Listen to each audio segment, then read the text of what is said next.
Hey, what's up everyone, it's Constellations here, ready to bring some more Genshin Impact content, and today we're going to be tackling a question I get all the time in YouTube comments and in Twitch streams, so I just want to bring it up in a video format just to talk about it with you guys. That is the question of who is the best. I always get the question of like, who is the best X character? It could be DPS, support, healer, or just best character in general. So let's talk about that. As always, if you do like my content, make sure to hit that like, subscribe button, as I'll be covering everything from guides, news, and having discussions about the game so you can keep up with everything Genshin Impact. So I've been very hesitant to actually answer this question for good reasons, and that's just because in this game, especially since it's a PvE game at that, every single character is valuable. If you look at the CN forums, there have been players, countless players, who have beat the game as far as like the Spiral Abyss, which is considered the hardest content in the game at the moment, with nothing but free-to-play characters. From like even like Kaya, who a lot of people consider to be like the worst character in the game, which I mean, some people may think that. I think he's okay, but 4 stars are good as well, and people need to realize that 5 stars, yes, they are good, they're strong, they're very strong, all of them are pretty good at the game right now, but the 4 stars should not be slept on. There's a lot of things that can come into account for which characters you pick. You know, pick your favorite aesthetic character. Do you like Beto? Do you like the way she looks? Do you like the playstyle? Gameplay is also important as well. Do you like characters that dish out damage through counters? Do you like just doing raw damage just from like clicking the buttons? Do you like more strategic approach? And how you play the game is all sorts of things you can actually, you know, find in what you are trying to build. What do you want to play and stuff like that. Be creative, but be smart. Now, when I say pick your favorite characters, I'm not saying play who you want as far as like putting them all on the same team. Obviously, if all your favorite characters are going to be like win elements, you got 4 win elements on your team, that's probably not the best combination for you to probably do. Just simply, you won't have any element reactions and you won't have access to your resonance chart. You will be getting the win bonus, but that's about it.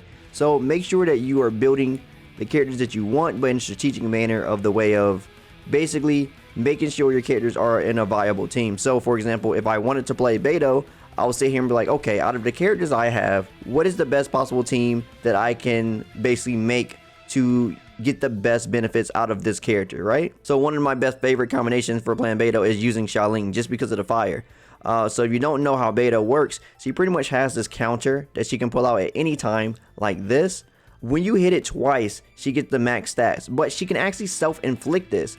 And through her Constellation 1, she actually get a shield. So it creates a shield that absorbs up to 16% of Beto's max HP for 15 seconds. This shield absorbs electro damage 250% more effectively. So she gets a shield when she does this. So if you stand in burning fire, obviously you're going to take damage. As you can see, my health is going down. But because Beto get a shield, she is not going to take damage when she does that. Instead, she's going to be safe from her own shield, and she's going to be able to dish out that extra damage. Once the grass catch on fire like that, you instantly get that 2 stacks instantly on you, just like that. Let me show that one more time. So it's a really good combination. You have it just out there. As soon as they catch on fire, instantly 2 stacks, let it go, and bam, you are getting some massive damage. Especially since the enemies are getting hit by that, you're going to be getting the overload damage of the 2 stacks from that. It's massive damage that you can be doing to these enemies with combinations like that. So like I said, just be creative. Think about cool things that you can do with the character, cool ways to use the character, especially if you get constellations that completely change how you can play the character and how you think about what you could be doing inside the game. Now, talking more about not sleeping on 4 stars, I just want to bring out a couple to highlight, you know, some DPS 4 stars right here, like Razor, who is going to be great at energy recharging, so he can get more ultimates for more damage. His E skill is actually insane for the hold damage, 295% on hold damage, and that's going to be on a cooldown of 10 seconds. That's not bad for how much damage he is getting for that. You can also just do the regular one for 6, and that's going to be 199. These are base stats without any level talents or anything like that. Then you have Lisa. Lisa is a base roster character. She also gets crazy damage. Look at here.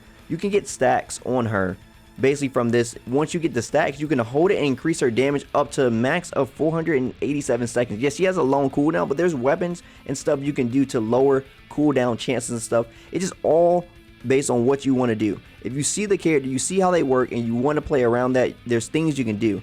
Talking more about other characters like supports, you have Barber. Obviously, she's going to be a great healer, base healer that everyone's going to get for free.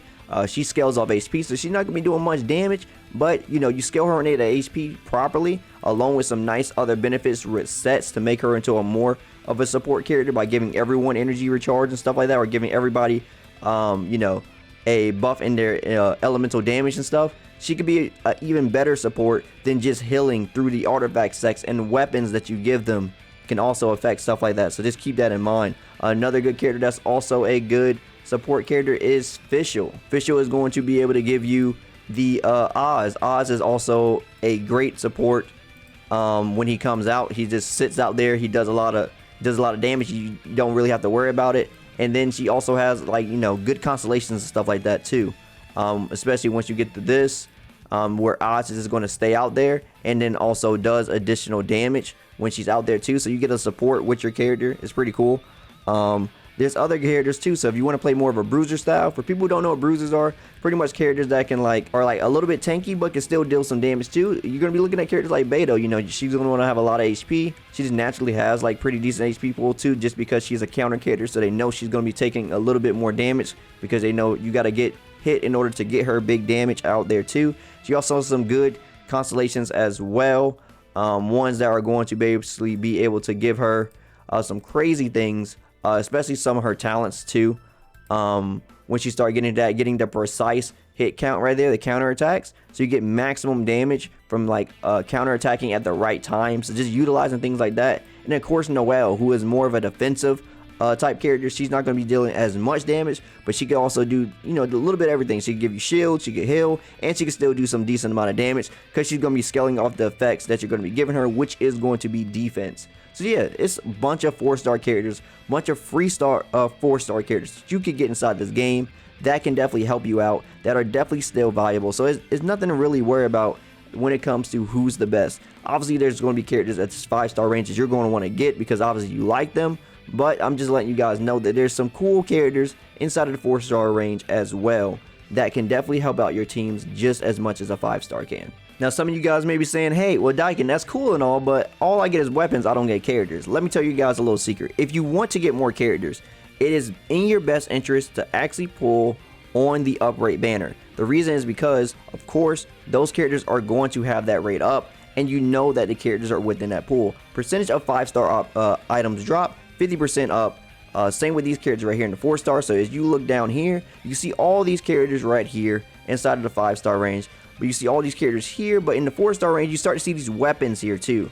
And you know, you're trying to get more characters. Well, guess what? These characters right here are going to have a rate up. So these are going to be some good constellations for your team. We were just talking about some. Another great one is going to be that Xiaoling one. Xiaoling has a great first constellation. She is going to basically be able to make sure that you get pyro resistance on the enemies.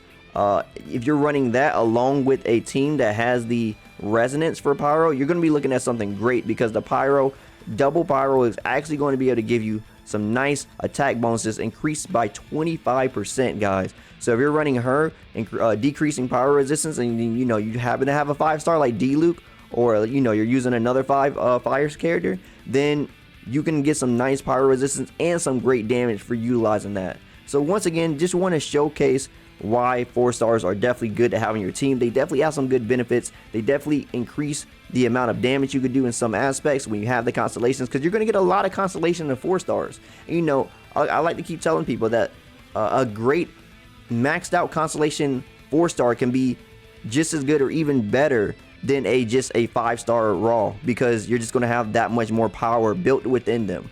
So when people ask me which characters are the best, this is the reason why I really don't like to give a definite answer, and that's just because everybody is viable. Now I will personally just be doing a tier list, because I know some people, regardless of this, just like to have the definite. Some people are just like that hardcore, and they, you know, they just really want the best things like that. So I would definitely be making that tier list, explaining why each character is in the placing that I'm give them. You guys know I played closed beta test 1, 2, and 3, and the C in open beta, so I know how these characters changed over time. We could definitely talk about that, and we could put them in the correct placings to where I think they bestly fit. Anyway, I just wanted to make this video for you guys because I get a lot of this question, and I wanted to address it properly in a full video. If you like anything I had to say today, drop me a like, I greatly appreciate it. And if you want to hear more from me, follow me on my socials. Also, don't forget to subscribe and turn on notifications so you know the next video goes live. As always, my name is Daikin, and I'll see y'all next time. Signing out.